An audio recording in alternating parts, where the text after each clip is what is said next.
Hey guys, what's going on? My name is Liam Jenkins and welcome to an explosive video here on Philly Sports Network. I came in today ready to film This Week in Philadelphia Sports, try out a new format, and then Howie Roseman decides to drop the mic. James Bradberry is a Philadelphia Eagle, the cherry on the cake to what may be the best offseason this team has had in well over a decade. Like, the last time something just blissfully fell into place this well was when I was in a takeaway, I was drunk, and I wasn't sure whether I should get chicken or pizza. And the takeaway man looked me in the eye and he said, why not get chicken on pizza? That is this offseason. And I can't believe we're here. First and foremost, I do want to say that I was very much on the vibe of Tay Gowan, Mario Goodrich and Josh Joby competing for that CB2 role. Tay Gowan even followed me on Twitter, alright? He's basically Captain Cravon II in my heart at this point.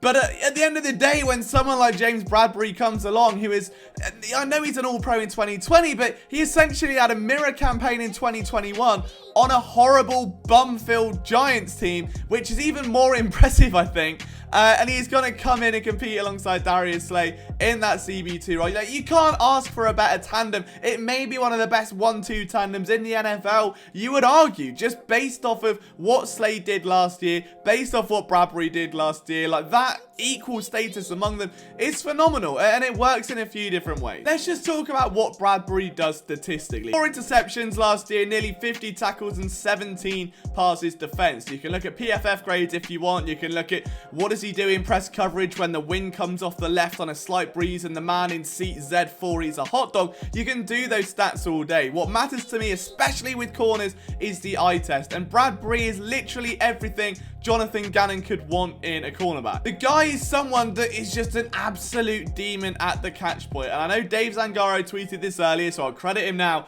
but he says only 2 players since 2016 have 15 picks and 80 pass breakups: James Bradberry and Darius Slay. And it is no coincidence that those two are now teammates. You can absolutely see why Howie Roseman would want to bring in Bradberry. Number one, because if you think of this defense and the way that it has changed over the past year, you've got to go back to 2021 to see that template and why it failed, okay? The Eagles had no push up front, okay? Yes, Fletcher and Hargrave did their thing, but there was no real sustainability for these linebackers to do their job, because the linebackers in this defense are a very different beast to what we saw on the Jim Schwartz. They don't play a lot of man coverage, they don't play the run and blitz down heavy and all this just aggressive Jim Schwartz level things, which is why Alex Singleton wasn't as great in 2021. You know, that emphatic 2020 season where he was a monster in the run game and can snuff everything out. Now he's being asked to play in coverage. It requires a lot more of you, and you end up with players, you know, doing a Nate Gary and facing backwards. And that's sort of where we're at. These linebackers now being asked to drop back into coverage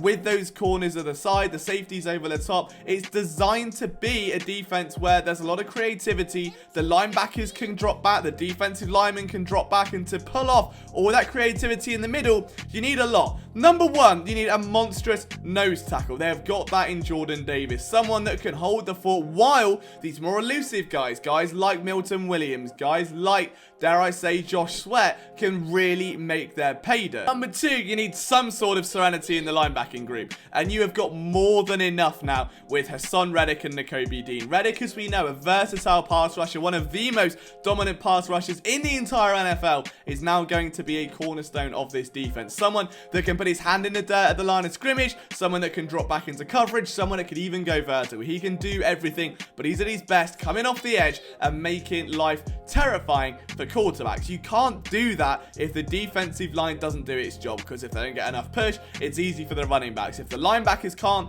do their job, and we're talking about potentially guys like Davion Taylor, Jannard Avery, that were in those roles last year, if they can't read and react quick enough, if they can't get to the line of scrimmage, it's a nightmare. You've now got someone in Reddick who can do that, and that's only going to bolster the rest of the team.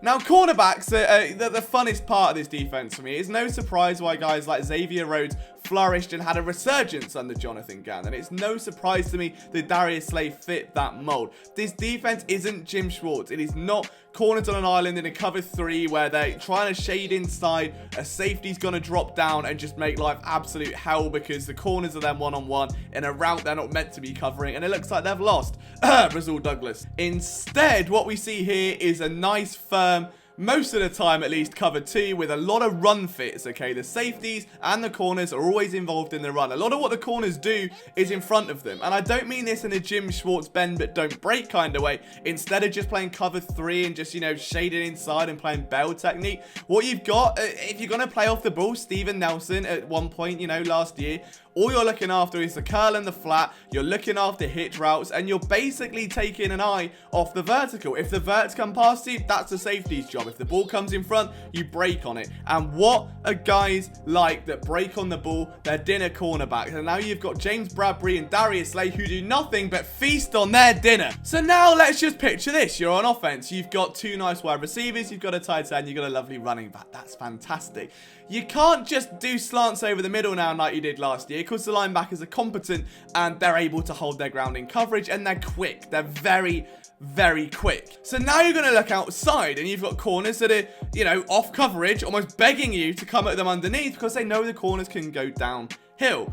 Huge. And if you want to take a long time, if you want to run these complex routes, maybe it's a slant and go to try and catch them off guard. Maybe you want to run a crosser. Maybe you want to run a hitch underneath to draw a safety down, allowing that to progress. You've got Jordan Davis in the defensive line, an absolute monster. If you're going to spend an extra 2-3 seconds at the line of scrimmage, you better hope you get that ball out on time, because if you don't, there's going to be hell to pay from that defensive line. It just makes sense, all right? It just makes sense. Now, does James Bradberry single-handedly transform this defense?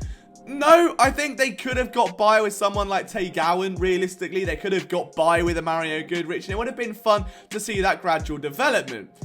However, given how stacked this roster now is, given how much firepower there is on offense, why wouldn't you go out, if you've got the money, to secure Bradberry? And this is someone that wanted to come to Philadelphia. Someone, bear in mind, that had 11 teams chasing his signature. He chose the Eagles because he wanted to win. Those aren't just choice words. It's not a coincidence. That's what he wanted. And he joins Darius Slay. If Slay departs in a couple of years, I'd like to think that this 1-year, $10 million deal has been constructed with the longevity in mind. That it's like, hey, if you prove to us what you did in New York and what you did in Carolina can be repeated in our system, then we're gonna pay you. We'll make you like a top 5 CB. Whatever it is that has been, you know, coordinated between Roseman and company and, you know, Bradberry's camp, I really feel like that had to have been. There's no way Bradberry just signs a 1-year deal and that's it. Saying I want to win is basically saying the Eagles are a Super Bowl team. They're not just yet, okay? They're competitors now, don't get me wrong. They will compete. They're not Super Bowl level just yet.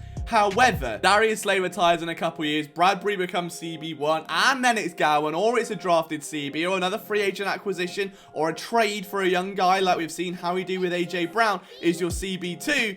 I'm fine with that. Like, just give Bradberry a year to prove what he can do. Let him settle into Philadelphia. Give the Eagles first dibs. Give them that first choice to see if they want to bring him back or not. There is nothing bad about this move. This is a 6'1" corner that is rangy, that is a fluid athlete, that more than anything else is just intelligent. He just understands when to pass off a route, when to come downhill. He's secure in his tackling technique. You can gush over his hip fluidity. You can gush over the physicality that he displays in the run game. You can gush over the jams in press coverage. He's never too grabby. He is your dream cornerback. It's great. This Eagles defense is great, and I swear to God, if Jonathan Gannon finds a way to allow like 60% completion and 1 billion yards and 19 touchdowns in a game to a top 7 QB this year, there will be serious questions asked, because you cannot have this much firepower and balls it up. And that is where I'm going to end it, guys, because before, you know, we end up talking ifs, buts, and maybes, we have to just appreciate that James Bradberry is a Philadelphia Eagle. This team is stacked, and it is going to be more than anything, be it good, bad, ugly, beautiful. It's going to be a fun season, and I can't wait to share it with you all. We should have This Week in Philadelphia Sports Shopping tomorrow, but I wanted to spend 10 minutes discussing James Bradberry, discussing the secondary, and discussing this defense. From myself, Liam Jenkins, I'll see you soon, guys. Take care.